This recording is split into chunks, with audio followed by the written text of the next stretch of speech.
La risa del general alienígena resonó por el hangar. Su piel azul se arrugó alrededor de sus ojos mientras el sonido reverberaba en las paredes metálicas. Los demás oficiales azuranos se unieron, sus delgados labios curvándose hacia arriba en lo que los humanos reconocieron como su versión de una sonrisa. Nova 6. ¿Qué tipo de indicativo es ese? Tu cuenta de juego virtual. El comandante Vestar se ajustó el chaleco táctico. Su imponente figura de 2 metros se cernía sobre el piloto humano mucho más pequeño. Ella no respondió. La teniente Ayar Michei simplemente se ajustó los guantes, pasó junto a la fila de oficiales de piel azul y subió a su interceptor Starfire X-17.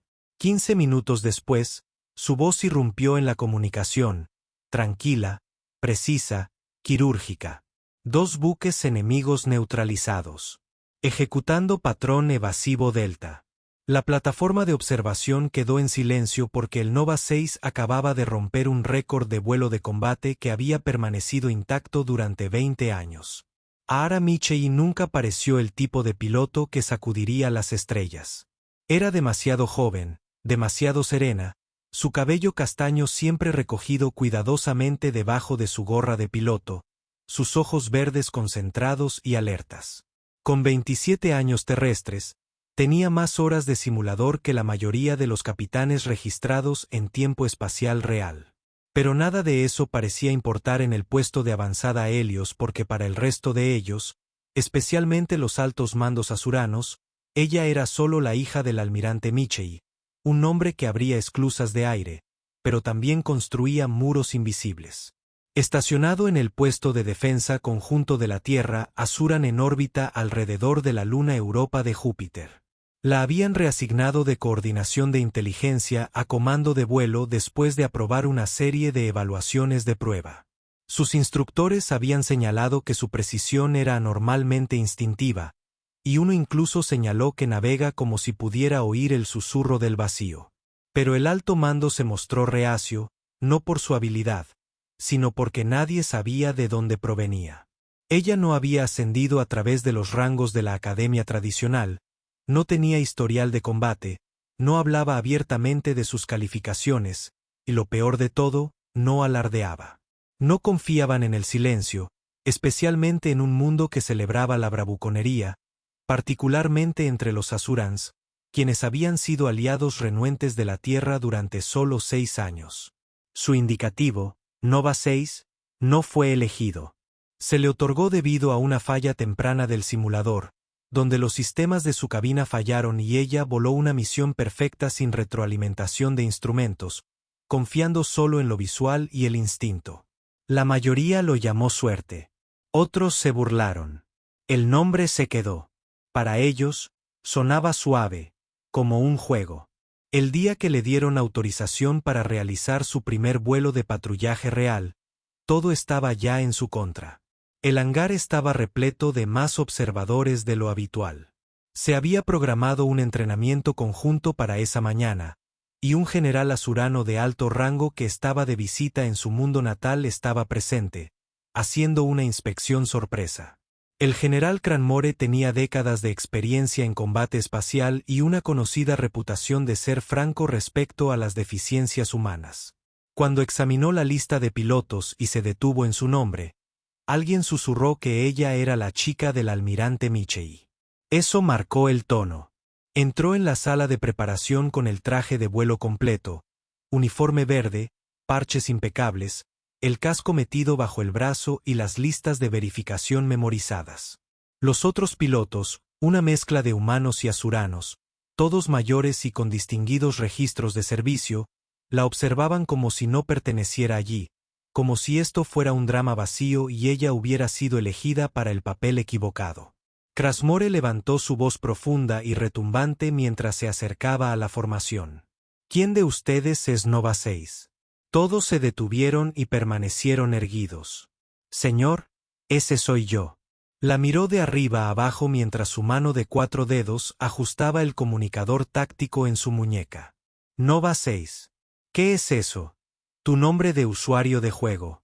La sala estalló en risas. No fue amigable, fue un despido envuelto en un chiste, un golpe seco destinado a ponerla de nuevo en su lugar, donde quiera que pensaran que estaba. Ella no se inmutó. Ella no sonrió. Ella simplemente respondió, indicativo asignado durante la evaluación táctica, señor. Protocolo Nova, sexto grupo de salida. Cranmore se burló. Cierto. Evaluación táctica. Esperemos que se encuentre mejor en el vacío real. A los cazas de Starf no les importa lo guapo que su especie crea que es. Otra risa, más fuerte esta vez. Varios oficiales azuranos intercambiaron miradas, sus cejas fruncidas se alzaron con diversión. Se dio la vuelta sin decir una palabra más y caminó hacia su interceptor. Desde la cubierta de mando, uno de los oficiales subalternos se inclinó hacia su colega y murmuró, «Va a quedar en el espacio». Pero lo que nadie en esa sala sabía, ni el general, ni los demás pilotos, ni siquiera la cubierta de mando, era que había sido entrenada no oficialmente, ni en un aula, sino en los campos de asteroides del cinturón Kuiper en zonas clasificadas de exclusión aérea bajo la supervisión de un piloto que no había registrado horas de vuelo público en más de una década. Su padre, el almirante Michei, se lo había enseñado todo fuera del horario laboral, extraoficialmente, entre misiones y informes. Era una leyenda entre los pilotos, de esos que aún tenían sus maniobras programadas en simulaciones de entrenamiento. Y Lara, su única alumna, ahora estaba a punto de demostrarlo. La bahía de lanzamiento brillaba con el resplandor azul de los amortiguadores de gravedad mientras el rugido de los motores resonaba a través de la cámara presurizada. 6 interceptores Starfire se alineaban sobre los raíles magnéticos, elegantes, letales y relucientes en perfecta formación. Esto no era combate. No técnicamente. Era un ejercicio de patrulla conjunta que simulaba enfrentamiento enemigo, fijación de objetivos, maniobras evasivas y formación coordinada bajo presión. Pero todos sabían que estos ejercicios no eran solo para obtener datos. Eran para ganar reputación. Cada maniobra, cada segundo de vacilación, cada rol sería registrado, analizado y comentado en voz baja en las salas de mando, especialmente hoy con un general observando. Todos subieron a su cabina con metódica facilidad, como si lo hubiera hecho 1000 veces. De hecho, no lo había hecho en salidas oficiales registradas, sino en simulaciones, hangares privados y, en las tranquilas mañanas de madrugada, cuando su padre la llevaba a volar a través de las brechas de asteroides, nadie más se atrevía a pasar. Se deslizó el casco por la cabeza, ajustándolo, aunque dejó la visera subida solo un momento más. Frente a ella, uno de los pilotos veteranos del ejercicio, el comandante Talis, un veterano azurano con distintivas cicatrices faciales, sonrió con sorna desde su cabina e hizo un gesto de cortarse la garganta, sus dedos azules dibujando una línea sobre su cuello apresado como si predijera su choque antes del despegue. No la conmovió. Confirmó lo que ya sabía. No solo eran escépticos. Estaban deseando que fracasara. Formación Fénix. La orden crepitó a través del comunicador. Cuadrícula estándar de 2x3. Nova 6, a tu cola. Charlie, mantente firme. No rompas el protocolo. Copiado. Copiado. Todos respondieron, con voz firme y uniforme. Secuencia de lanzamiento iniciada. Los interceptores rugieron por los raíles magnéticos uno a uno, liberándose en la oscuridad estelar. Sus sistemas de propulsión se encendieron como estrellas artificiales contra el telón de fondo de la enorme forma de Júpiter. La formación se formó y durante los primeros 10 minutos fue impecable. Inclinación rutinaria, espaciamiento limpio, comprobaciones de sensores. Entonces llegó el giro. El control de vuelo supervisor había preparado una sorpresa. Un dron adversario con capacidad simulada de fijación se uniría al campo sin previo aviso. Los pilotos debían responder bajo presión, comunicándose y coordinando maniobras evasivas mientras mantenían la formación.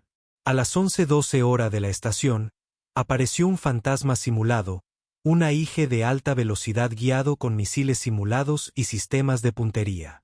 Bogey acercándose desde el sector 10, a alta velocidad, gritó uno de los pilotos. Formación dividida. Nova 6, mantengan retaguardia, fue la orden. Pero algo andaba mal. El dron no seguía los patrones previstos. Se adentró bruscamente en el rango orbital inferior y aceleró más allá de los estándares de simulación. Uno de los Starfires en formación, el comandante Talises, se desvió 200 metros de su curso, intentando ajustar. Entonces ocurrió lo impensable. Su sistema de propulsión emitió una señal de fallo. En pleno vuelo. Tengo una luz roja. Campo de contención comprometido. La voz de Talis se quebró por el pánico. Estoy liberando plasma y perdiendo empuje. Reagrupaos. Reagrupaos. La voz de la cubierta de mando era aguda, casi frenética. Regresad a la base. Nova 6. Manteneos alejados. Pero no lo hizo. Escaneó la posición. Talis descendía en espiral. Demasiado rápido, demasiado pronunciado. Su eyección haría que la nave se estrellara en algún lugar más allá de la zona segura, posiblemente cerca de las plataformas orbitales civiles. Peor aún, su trayectoria amenazaba al resto del escuadrón si retrocedían para ayudar. Cada segundo contaba. Nova 6, retírense. Repito, retírense. Que el mando de vuelo se encargue. Ignoró la orden. En cambio, viró bruscamente a la izquierda, tan bruscamente que sus propios sentidos gritaron bajo las fuerzas G y se lanzó hacia la Starfire de Talis, que estaba fallando. Su maniobra fue imposiblemente precisa, poco ortodoxa y fuera de lo habitual. ¿Qué demonios está haciendo?, gritó alguien desde el mando. Cubierta. Su voz llegó a través del comunicador, plana y serena. Nova 6 iniciando anclaje estelar. No había tal maniobra en el manual. Colocó su interceptor paralelo a los Talis a menos de 9 metros de distancia, lo suficientemente cerca como para que la estela de los propulsores sacudiera sus estabilizadores. Lo suficientemente cerca como para que un error de cálculo los enviara a ambos girando hacia el vacío. Imitó su ángulo, ajustó la deriva y comenzó a usar el propio campo gravitatorio de su nave para redirigir su descenso. La física del asunto era absurda, pero funcionó. La presión combinada del campo ralentizó la caída de Talis. Lo estabilizó el tiempo suficiente para que la respuesta de emergencia enviara una nave de apoyo, que se abalanzó segundos después para desplegar un rayo tractor. Los demás interceptores habían regresado. La cubierta de mando estaba en silencio. Incluso Krasmore, que había estado gritando órdenes minutos antes, permaneció en silencio sepulcral. Aterrizó la última. El hangar se sumió en un silencio aturdido mientras ella descendía de la cabina, con el casco bajo el brazo, la cara cubierta de sudor y el cabello húmedo contra el cuello. Ella no sonrió, no buscó aprobación. Simplemente pasó por delante del centro comercial, con la mirada al frente. Al día siguiente, una nota discreta apareció en el tablón de anuncios de la estación. Desviación de vuelo registrada por el Nova 6 bajo revisión. El comandante Talis fue puesto en tierra para inspección. Se citó desviación de emergencia sin aviso. Maniobra del Nova 6 registrada como protocolo de anclaje estelar bajo revisión de clasificación. Resultado: vidas salvadas, aeronaves salvadas, zona civil protegida. Y debajo, garabateado por alguien anónimo. Los verdaderos pilotos no siguen manuales, los escriben. La sala de reuniones estaba más fría de lo habitual, no por los controles ambientales, sino por el peso que se había asentado sobre cada oficial en la sala como polvo cósmico. Cuando Lara entró, con los hombros erguidos, el uniforme impecable, el cabello aún húmedo por la lluvia sónica. Todas las cabezas se giraron, pero nadie habló. Todavía no. En la pantalla central, pausada a mitad de fotograma, había imágenes del día anterior. Múltiples ángulos. Una cámara externa captó el momento en que su interceptor se separó de la formación con una precisión imposible. Otra captó el momento en que se alineó con los medidores de la nave averiada del Talis. separadas. Sus manos no temblaban. Su boca no se movía. Volaba como una máquina diseñada para la guerra, pero con un instinto humano que ninguna simulación podía replicar. El coronel Jensen, un veterano oficial humano, estaba de pie junto a la pantalla, con los brazos cruzados y la mandíbula apretada. Había sido uno de sus escépticos más abiertos, y todos lo sabían. Fue Jensen quien se burló cuando la asignaron al vuelo Fénix. Jensen, quien le había dicho, al alcance del oído de otros oficiales, que las decisiones de combate no se toman con corazonadas, sino con protocolo. Todos se sentaron solos al final de la mesa. Revisamos las imágenes, dijo finalmente, volviéndose hacia los oficiales. Nova 6 desobedeció 2 órdenes de vuelo directas y violó 5 protocolos de maniobra. Murmullos se agitaron, algunos asentimientos de aprobación. La clásica postura de mando que reforzaba la cadena de disciplina. Jensen dejó que el silencio se extendiera y, al hacerlo, evitó un accidente fatal, salvó una Starfire completamente armada, preservó el perímetro de seguridad y ejecutó una maniobra que, francamente, nadie en esta sala podría replicar. Ahora su mirada se fijó en la de ella. Pero esta vez no era desdén. Era incredulidad. Algo cercano al asombro, pero contenido por el orgullo. Deberían atraparla, murmuró un oficial superior a Surano desde el otro extremo. Jensen no parpadeó. No, dijo una voz desde la puerta. Se hizo el silencio al instante. Todas las cabezas se giraron. Un Asurano entró en la habitación, su sombra extendiéndose por el suelo. Nadie había oído abrirse la puerta. Nadie esperaba que estuviera allí. Yo, el almirante Sachbin, comandante de la flota de defensa combinada, una leyenda tanto en las fuerzas humanas como en las asuranas, el tipo de oficial que no había asistido a una revisión posterior a un ejercicio en más de una década. No era solo un almirante. Era el almirante. Nadie habló.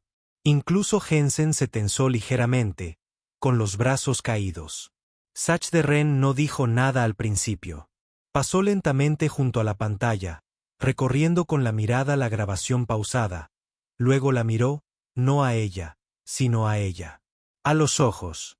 Se detuvo junto a ella. Silla. El silencio era absoluto. Entonces, sin decir palabra, levantó su mano azul de 4 dedos y la colocó plana contra su pecho, un movimiento lento y deliberado, e inclinó la cabeza. Nadie podía creerlo. No era un saludo, ni una recomendación, algo más silencioso, más antiguo. No era una tradición militar.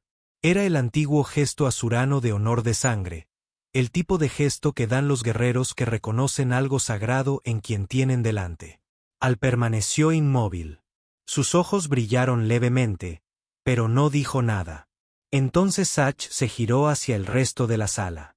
Si alguno de ustedes todavía duda quién es el verdadero piloto en esta sala, no está calificado para sentarse aquí. Salió así como así, sin premios, sin fanfarrias, sin ceremonia. Pero ese silencio que dejó atrás, decía más que las medallas. El protocolo de anclaje estelar fue reclasificado al día siguiente, no como una infracción, sino como una maniobra pionera. El nombre de Al fue colocado junto a él, y desde ese momento, nadie volvió a llamarla Nova 6. En burla. La llamaban la última piloto al vuelo. Bajó del interceptor en silencio, sus botas golpeando el blindaje de la cubierta con un golpe sordo y seco. Sin fanfarrias ni aplausos, solo el zumbido de los motores a su espalda y el resplandor dorado de la luz de Júpiter que se filtraba por las ventanas de observación. El aire estaba quieto, la bahía inusualmente silenciosa, y por unos segundos sintió que iba a desaparecer en el silencio. Llevaba el casco enganchado a un costado, el cabello castaño recogido hacia atrás, algunos mechones sueltos. Su traje de vuelo estaba marcado con residuos de motor, un parche desgastado en un hombro, sangre seca ligeramente manchada en el borde de su muñeca. Miró al frente, pasando junto a la primera fila de bahías de servicio sin mirar a nadie. No necesitaba reconocimiento, No después de lo que había pasado, no después de la incredulidad, la condescendencia y las sonrisas de satisfacción de quienes creían que los controles pertenecían a alguien más que a ella. No tenía nada más que demostrar, ni a ellos, ni siquiera a ella misma. Pero entonces algo cambió. Apenas al principio, un técnico dejó sus herramientas. 2 oficiales se detuvieron a mitad de la conversación. Un piloto junior bajó su bebida lentamente, con la mirada fija en ella al pasar. Un mecánico se quitó la visera. La gente empezó a quedarse quieta, mirándola en silencio, uno por uno, como si algo tácito la impulsara. Para cuando llegó a la mitad del recorrido por la bahía, el camino que tenía delante había formado un pasillo de figuras. Personal de tierra, instructores, pilotos, humanos y azuranos por igual. Ninguno de ellos dijo una palabra, pero todos observaban. Entonces, un estruendo sónico resonó en la bahía. Ella no se inmutó. Una sola Starfire atravesó el tubo de lanzamiento y luego ejecutó una espiral perfecta alrededor del perímetro de la estación, con sus motores brillando contra las estrellas. No fue una acrobacia, ni un saludo. Era Talis, su forma de decir, te vimos. Lo sabemos. Se detuvo un momento, siguiendo con la mirada el arca del interceptor, luego bajó la mirada y reanudó el paso. Al final del camino, los saludos comenzaron uno a uno. Primero un sargento, luego un capitán, luego 2 más, luego 10 hombres, mujeres y auranos uniformados. Algunos con trajes de vuelo, otros con uniforme de la estación, firmes, levantando las manos para saludar o el pecho, no por rango, sino por respeto. No conocía a la mayoría. No habían entrenado juntos. No habían volado juntos, pero hoy habían presenciado algo que nunca olvidarían y sabían lo que significaba. Entonces apareció la última figura entre las sombras de la plataforma 6. Chaqueta de civil, verde oliva, pantalones desgastados de la estación. Sin medallas, sin fanfarrias, solo regalos. El general Krasmore. Sin uniforme, sin escolta. Solo él. Caminó hacia ella con la misma tranquila determinación de siempre, deteniéndose justo frente a ella. No sonrió. No parpadeó. Simplemente dijo en voz baja, y claro, no acabas de aterrizar ese interceptor. Has despejado todas nuestras dudas. Ella no habló. No pude. Se le hizo un nudo en la garganta, pero sus ojos se mantuvieron firmes. Él colocó una mano azul sobre su hombro brevemente, luego se hizo a un lado y la dejó pasar. Ella caminó a través del mar del silencio, a través de la línea de saludos, a través del peso de la historia desplazándose sobre su propio eje. Pasó por las salas de preparación, las paredes con los informes de la misión, el viejo casillero todavía cubierto de pegatinas de 1000 historias que nunca se habían contado. Y entonces entró en el silencio del salón de pilotos. No había nadie dentro, solo el leve zumbido de los sistemas ambientales y el eco distante de un interceptor atracando en algún lugar lejano de la bahía. Ella se sentó en el viejo banco sintético. Sin cámaras, sin voces en off, sin medallas, solo el sonido de la respiración. Frente a ella, en la pared del fondo, estaban las placas grabadas. Uno por cada piloto que había liderado misiones bajo fuego, salvado tripulaciones de una muerte segura o volado a través de tormentas de asteroides que nadie creía que fueran viables. La mayoría de los nombres estaban descoloridos, pero uno se destacaba, nuevo, todavía brillante. Ledara Michei. Ella exhaló lentamente. Por primera vez en años, no sintió presión, ni necesidad de superar, volar o pelear mejor que nadie. La misión había terminado y su nombre ya no figuraba solo en un manifiesto. Estaba en la pared.